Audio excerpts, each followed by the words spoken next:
চার প্রকার, ওযু চার প্রকার। এখন আপনি চিন্তা করবেন যদি কখনো না শুনে থাকেন কি এটা আবার কি ধরনের কথা, ওযুর আবার কিসের প্রকার? গোসল যেভাবে চার প্রকার, ওযুও চার প্রকার, ফরজ, ওয়াজিব, সুন্নত, মুস্তাহাব। ফরজ, ওয়াজিব, সুন্নত, মুস্তাহাব, এই চার প্রকার ওযু। এখন আপনি চিন্তা করবেন এই চার প্রকার ওযু এগুলো দিয়ে লাভ কি, কিভাবে করতে হয়? ওযুর যে সিস্টেম, ওযুর যে সিস্টেমটা খেয়াল করুন। ওযু করতে হলে আগে আপনি সেটা পাইপের মাধ্যমে করেন কিংবা লোটা বদনা দিয়ে করেন, লোটা দিয়ে করেন, যেভাবে করেন আপনাকে উঁচু জায়গায় যেতে হবে, উঁচু জায়গায়। ওযুর যেটা সাধারণ নিয়ম খেয়াল করিয়ে, শুধু গেলাম 1 মিনিটের ভিতরে তাদের ঘষা মেরে করে ফেললাম, দেখিয়েন ওযুর মধ্যে কত ভুল। আপনার ওযু না হলে নামাজ হবে না। আপনি যদি সারা রাত নামাজ পড়েন, আপনার তো ওযু হয় নাই, তো ওই ওযু দিয়ে নামাজের কি ফায়দা হবে? তাহলে আপনাকে একটা উঁচু জায়গায় যেতে হবে, উঁচু জায়গায় গিয়ে আপনাকে বসতে হবে, আর আপনাকে বসতে হবে ক্যাবলামুখী হয়ে। কোন দিকে? খেয়াল করিয়েন, ক্যাবলামুখী হয়ে আপনাকে বসতে হবে। এরপর আপনার যে বদনা কিংবা লোটা, এই লোটা বদনা থাকবে আপনার বাম পাশে, বিল ইয়াসির, আপনার বাম পাশে থাকবে। এবার আপনি তাহলে উঁচু জায়গায় বসলেন, ক্যাবলামুখী হয়ে বসলেন, এখন বাম পাশে লোটা রাখলেন। এবার আপনার ওযু শুরু করার পালা। তো ওযু শুরু করার আগে নিয়ত করতে হয়। কি করতে হয় বলুন না, কি করতে হয়? তো ওযুর নিয়তটা কেমন? নাওয়াইতু আন আতাওয়াদ্দা লিরাফইল হাদাসি ওয়া তাকাররুবান ইলাল্লাহি তাআলা। দেখেন, নাওয়াইতু আন আতাওয়াদ্দা লিরাফইল হাদাসি, আমি লিরাফইল হাদাসি নাপাকি দূর করার জন্য ওযুর নিয়ত করলাম।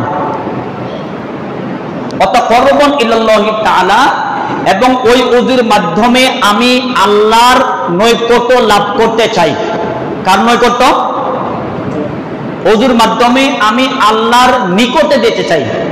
খেয়াল করিয়েন নিয়ত। তাহলে আপনি নিয়ত করলেন, নিয়ত করার পরে এবার আপনি ওযু করা শুরু করবেন বিসমিল্লাহ বলে। শুরু করার আপনি যখন কবজি ধরতে করবেন, এই কবজি যখন যাবেন, কবজিতে হাত দেওয়ার আগে আপনাকে বলতে হবে বিসমিল্লাহিল আলিয়্যিল আযীম আলহামদুলিল্লাহি আলা দীনিল ইসলাম, আল ইসলামু হাক্কুন ওয়াল কুফরু বাতিলুন, আল ইসলামু নূরুন ওয়াল কুফরু যুলমা। তাহলে আপনি নিয়ত করলেন, ওযুর দোয়া করলেন। এবার আপনি ওযুর শুরু চলতে আছেন।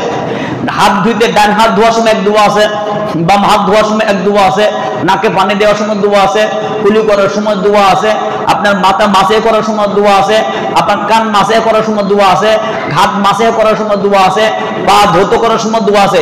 এই যে দোয়ার অনেক খেলা, এই যে দোয়া, অনেকগুলো দোয়া, যদি আপনি পড়তে না পারেন আপনার কোনো গুনাহ হবে না। সুবহানাল্লাহ বলবেন না? আপনার কোনো গুনাহ নাই, কিন্তু পড়তে পারলে সওয়াব, পড়তে পারলে। কিন্তু শুরু দুটো আপনি বলবেন, এক নম্বর হচ্ছে নিয়ত, এরপরে দোয়া।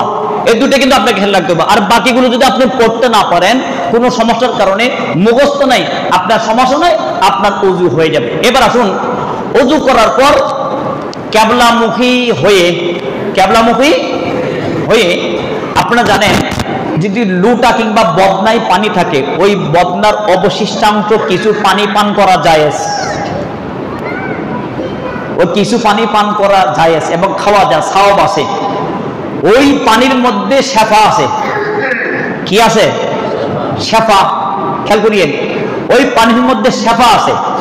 এবার আসুন, আপনি পান করলে তো করলেন, না করলে নাই। এবার ক্যাবলামুখে দাঁড়িয়ে মাথায় উপর হাত দিয়ে আল্লাহুম্মা জাআলনি মিনাত তাওয়াবিনা ওয়া জাআলনি মিনাল মুতাতাহহিরিন, একটা দোয়া। এরপর আপনি কালিমে শাহাদাত, আশহাদু আল্লা ইলাহা ইল্লাল্লাহু ওয়াহদাহু লা শারীকা লাহু ওয়া আশহাদু আন্না মুহাম্মাদান আবদুহু ও রাসূল। তো এটা বললে লাভ কি? কিতাব প্রমাণ। যারা ওযু করার পরে কালিমা শাহাদাত পড়বে ওনার জন্য জান্নাতের 8টি দরজাকে খুলে দেওয়া হবে। আমার নবী বলতেছেন ওই ব্যক্তি যে কোনো দরজা দিয়ে জান্নাতে ঢুকতে পারবে। জোরে বলুন না সুবহানাল্লাহ।